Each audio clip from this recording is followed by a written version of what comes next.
이 원전의 시황 원유부터 보시겠습니다.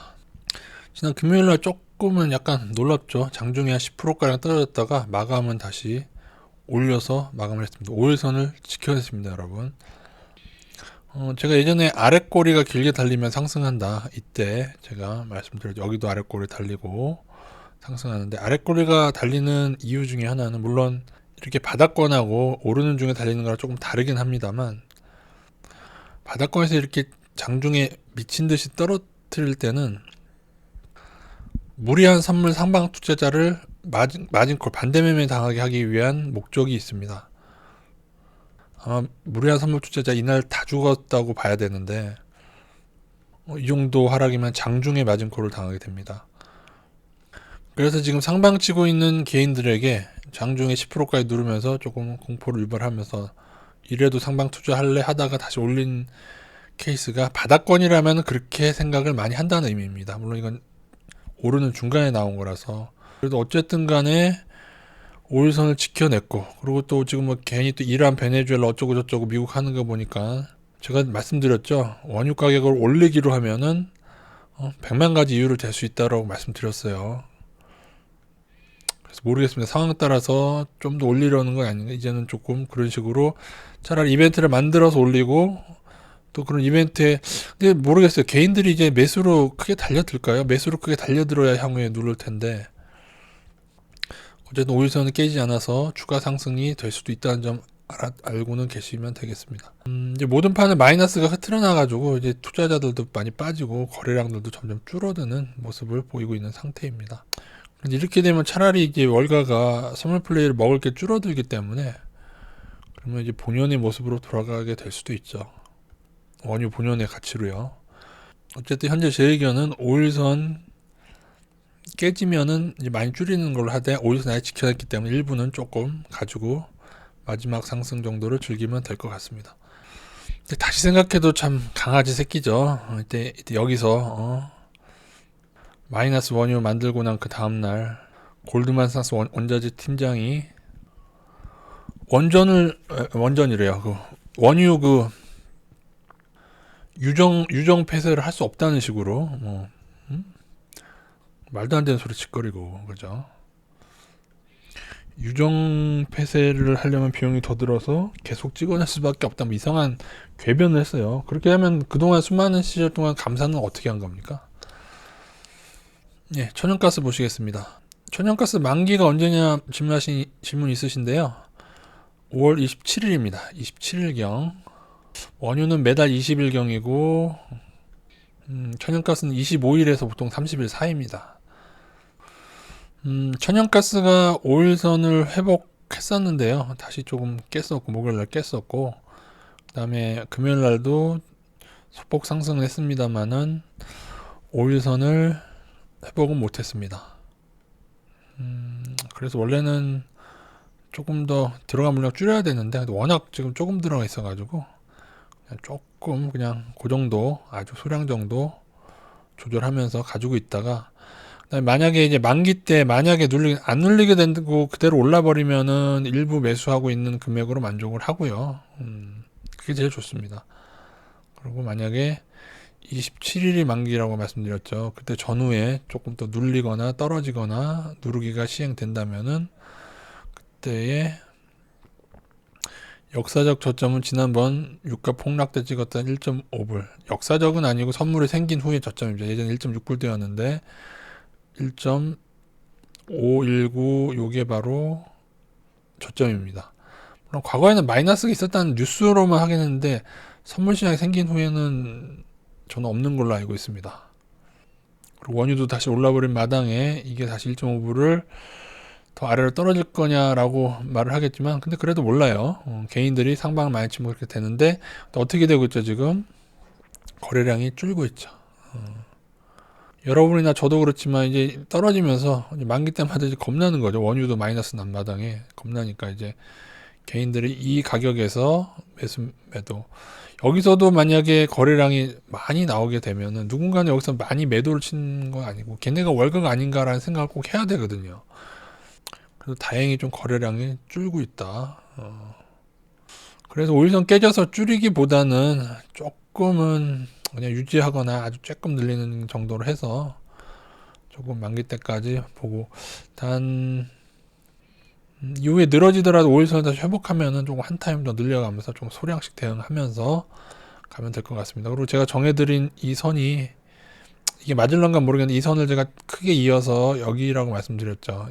이거를 뚫게 되면 요거를, 요 선 어려운데, 이거 제가 어떻게 잡아드린 선이냐면은 긴 그림상에서 이렇게 이었죠. 저기 있고 여기 있고 연결 선물로 이은 거라, 연결 선물이 맞는 경우가 있고 아니면 월물 근월물, 그 보정한 게 또 맞는 경우도 있고 또 다른데, 어쨌든 보정한 거보다는 이게 좀 정확하긴 하겠죠. 그래서 이 정도에서 여기를 조금 오르게 뚫게 되면 그래도 조금 늘릴 것 같긴 합니다만, 여기. 근데 보시다시피 콘덴고가 지난번 원유만큼은 크지는 않습니다만, 지금 7월물은, 아이고, 6월물은 1.7불 대, 7월물 1.8불 대 1.9불 가까워요. 8월물은 1.9. 그래서 9월달기 이미 2불 대에 거래되고 있기 때문에, 이것도 상승이 예를 들어서 5월 27일 전에 빡 뜨면은, 하지만은 넘어가게만 된다고 하면은 이미 1.8불대로 이 콘덴고가 또 벌어져, 콘덴고 손실이 좀 나는 거죠. 적정히 조금 분할로 만기 전으로 보면서, 만약에 여기서 더 떨어져서 이게 7월물 가격이 예를 들어 만 1.7불대나 4월달 1.6불대까지 그 어쨌든 적정히 대응하고 이평선 대응하고 하면서 그렇게 보겠습니다. 금은 오르다가 조금 조정을 보이고 있는데요. 여기를 못 넘게 되면 사실 추가 상승 좀 제한적이라고 보셔야 되는데, 어쨌든 인플레 우려가 크다고 보시면 제가 지난 말씀드린 대로 이렇게 조정이 올 때마다 조정이 어디까지 올지 모르겠어요. 아니면 계속 여기서 왔다 갔다 하다가 딱 뚫을 수도 있고, 어쨌든 뚫게 되면은 추가 상승을 봐야 되는데, 늘 선물 시장에 개입돼 있어서 이 원자재는 늘 넘을 듯 넘지 않는, 이런 걸 좀 조심하셔야 됩니다. 넘을 듯 넘지 않는 그런 후에 하락이 나온 경우가 있기 때문에 그것만 좀 조심하셔서 보는데, 조정이 오더라도 좀 제한적이지 않을까요? 예전처럼 이제 막 1000불 아래로를 기대하기는 힘들고, 1000불대 1100불 그렇게 기대하기 힘들고, 이제 떨어져도 한 1500불 많이 떨어져 봐야 여기도 안 올지도 모르죠. 돈을 하도 많이 찍어내고 있어서. 그래서 금 자체는 약간의 버블이 있습니다. 그 외환 보유고로 쌓아놓는 그 수요 때문에 버블이 있긴 한데, 어쨌든 간에 돈을 찍어내는 게 워낙 많이 찍어내가지고, 금은 화폐랑 실물과의 그거를 보는 척도가 됩니다. 돈을 찍어내면 찍어낼수록 금 가격은 조정이 오더라도 나중에 더 상승을 할 거고요. 계속 각국이 그렇게 된다고 보시면은 금속을 투자해야죠. 단 금만 하지 말고 백금과 은을 좀 섞어서 하라 말씀드렸고, 팔라듐은 지금 하방을 치고 있는데요. 팔라듐은 하방 의견들이 있는데 지금 좀 떨어지고 있지. 워낙에 많이 올라. 월봉 보여드릴까? 아주 진짜 까칠하게 올랐어요. 너무 많이 올라서 솔직히 운영 카페에서는 팔라듐 하방과 플래티넘 상방을 같은 비중으로 투자하고 있었다. 뭐 그거 지금도 유효하다고 저는 봅니다.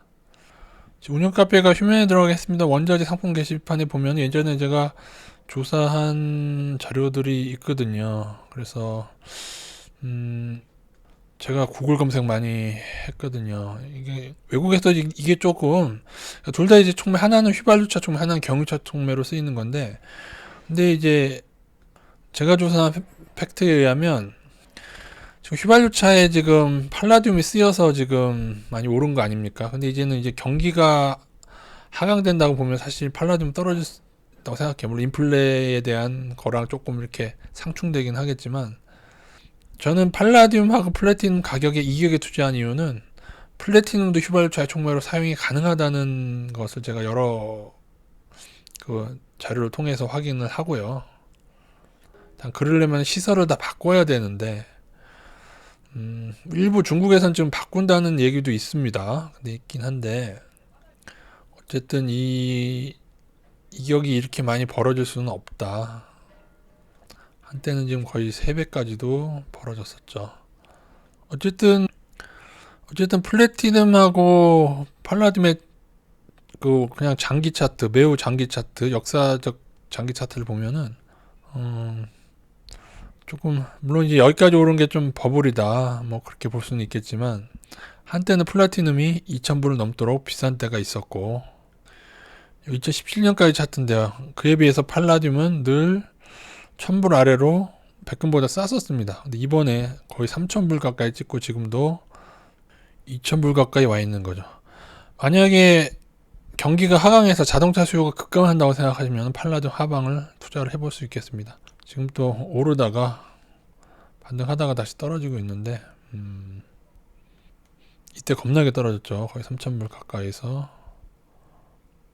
거의 1,300불까지 거의 지난번 원유 폭락할 때 이렇게 같이 떨어졌었습니다. 여기까지도 딱 작전. 그러니까 여러분 만기 때 작전 여러분 제가 만기 때 눌린다니까 하방 작전만 있다고 생각하시면 안 돼요. 이렇게 이런 식으로 상방 작전이 있습니다. 이것도 만기 FND까지 딱 그 다음 날부터 툭툭툭 여기였나? 하여튼 그렇습니다. FND가 여기였나 그럴 거 여기였나 기억이 안 나는데 그랬을 겁니다. 그러니까 원자 시장에는 선물 세력이 있다. 만기를 잘 봐야 된다. 어쨌든 얘네들이 지나치게 올려놨으면은 이제는 조금 제재를 찾아 가지 않겠는가 그렇게 보고 있습니다. 일단 인플레 우려가 있기 때문에 그냥 팔라듐 하방, 플래티넘 상방이 좋긴 한데 근데 투자 방법이 마땅치는 않습니다. 돈이 아주 많지 않은 이상 해외 ETF에 있습니까? 이게 팔라듐 하방은 국내에 있고 제가 지난번 해외 ETF 찾았더니 플래티넘이 있긴 있을 건데 제가 못 찾았는가 모르겠는데요. 지금 굳이 할 수 있는 것은 해외 ETF에서 플래티넘 상방을 사고 국내 ETF에서 해외 던져서 팔라듐 하방을 해서 같이 투자할 수 있는 방법이 있긴 있습니다만 지금은 그 간격이 좀 좁혀졌어요. 예전에는 여기 때는 굉장히 좀 많이 벌어졌었는데 그때보다는 조금 메리트가 좀 떨어지긴 했다. 그 점도 조금 알아는 두시고 어쨌든 금이 조금 조정받으면서 이것도 같이 조정을 좀 받고 있습니다. 농산물은 지금 보시면은 옥수수는 지금 하염없이 낮은 가격에 와 있고요. 그래도 소맥 휘트죠. 휘트는 잠깐 오르다 좀 조정받고 있는데 상황 따라서 아주 낮은 가격대는 아니죠. 한때는 막 400불 초반까지도 떨어졌었어요. 근데 월봉상으로 역사적으로 되게 낮은 가격대예요. 휘트도 보시면은 가격이 2008년도 레벨이니까요. 역사적으로 낮다는 말은 좀 안 맞을 수 있는데 여튼 다른 원자재들에 비해서 그렇다는 의미입니다. 물론 500불보다 훨씬 낮았던 적 300불, 400불 한 적도 당연히 있었죠. 더 낮은 적도 있었고 소이빈 보시면 소이빈도 조금 낮은 가격대긴 한데 제가 나중에 한번 농산물 장기 차트를 한번 쫙 보여드리는 시간 한번 나중에 가져볼게요. 대충 오늘은 좀 눈만 보실게요. 소이빈 오일 또 낮은 가격대고 지금 이게 거의 10년 넘게 12년 차트 보여드리고 있는 겁니다. 소이빈 밀 지금 보시면 되게 농산물이 가격이 지난 10년 동안은 조금 중간에 오르긴 했는데 지금 조금 낮은 가격대긴 합니다. 그리고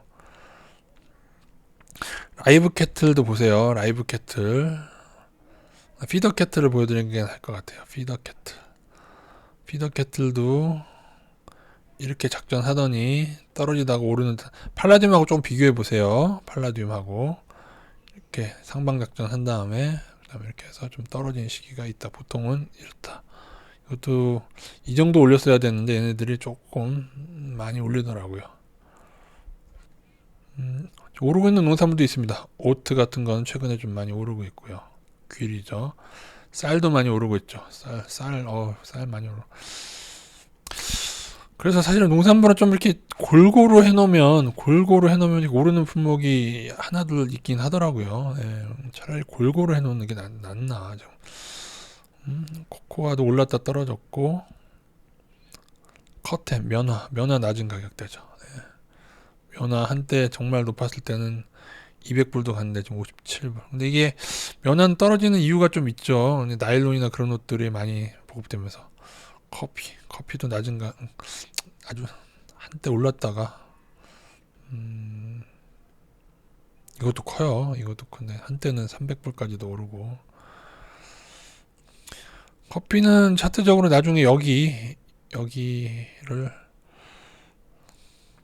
넘긴 넘었는데요. 그러니까 엄밀히 넘은 후에 상승이 나왔는데 다시 눌리고 있습니다.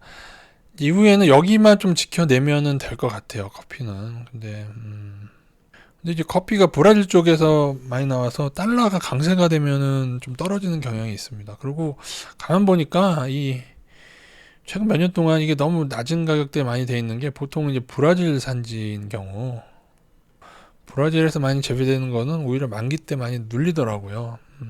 그러니까 뭐 미국 입장에서는 선물 플레이로 그렇게 낮게 해놓으면 자기들은 좋을 거 아니에요, 그죠? 자기들이 커피 생산국이 아니니까 제가 볼 때는 좀 그런 경향이 없지 않아 있어 보입니다. 지금 보면 설탕도 그래요. 설탕도 보면은 이게 설탕 차트입니다. 설탕도 9.2불 찍었는데 얘네도 조금 브라질이나 그쪽이기 때문에 달러 강세 나올 때마다 조금 떨어지는 경향이 있습니다. 지난번에 아마 크게 떨어졌다가 지금 가격은 낮은 레벨이죠. 예, 굉장히 낮은 겁니다. 이 정도면은 다들 이 농민들의 노동력을 거의 착취하는 수준이죠. 수요 공급이 맞나 그건 잘 모르겠어요. 늘 안 맞아가지고 제가 한때는 수요 공급 재고하고도 해보려고 했는데 안 맞아. 그냥 여기도 선물 플레이가 너무 많아가지고 오렌지, 코코아는 좀 오르고. 근데 어쨌든 간에 작황이 안 좋아지면요, 얘들은 굉장히 변동폭이 큽니다. 농산물은 그럴 수밖에 없어요. 작황이 안 좋아지는 거를 당할 수는 없어요. 예. 농산물도 낮은 레벨인데 문제는 얘네들도 콘덴고가 문제죠. 콘덴고가 문제다. 그래서 제 생각에는 농산물은 조금씩 여러 개를 하다 보면 그 중에 튀어오르는 애들 있거든요. 아니면은 손절을 잡아야죠. 예를 들어 여러분이 여기에서 매수를 했는데 손절 잡아야죠. 한없이 여기서 매수해서 손절 잡았어야 되잖아요. 어느 지점 깨지면 나는 판다라고 한 게 있고 그렇게 하든지 아니면 떨어질 때마다 조금씩 사모아두든지 아니면은 아주 여러 개를 사든지 좀 복잡합니다. 예전에는 이게 참 잘 맞았거든요. 이 하방을 벗어나면은 딱 오르는 깔끔하지 않습니까? 이번에도 여긴 벗어났는데 오르다 말았죠. 그러면은 어떻게 보면 얘는 정말 강하게 나오려면 이거 백설탕인데 여기를 뚫었을 때 그렇게 되려나? 사실 인플레가 온다고 보면은 농산물 가격은 지금 너무 낮습니다. 그것만 확인하는 정도로 하고 나중에 더 연구해 보도록 하겠습니다.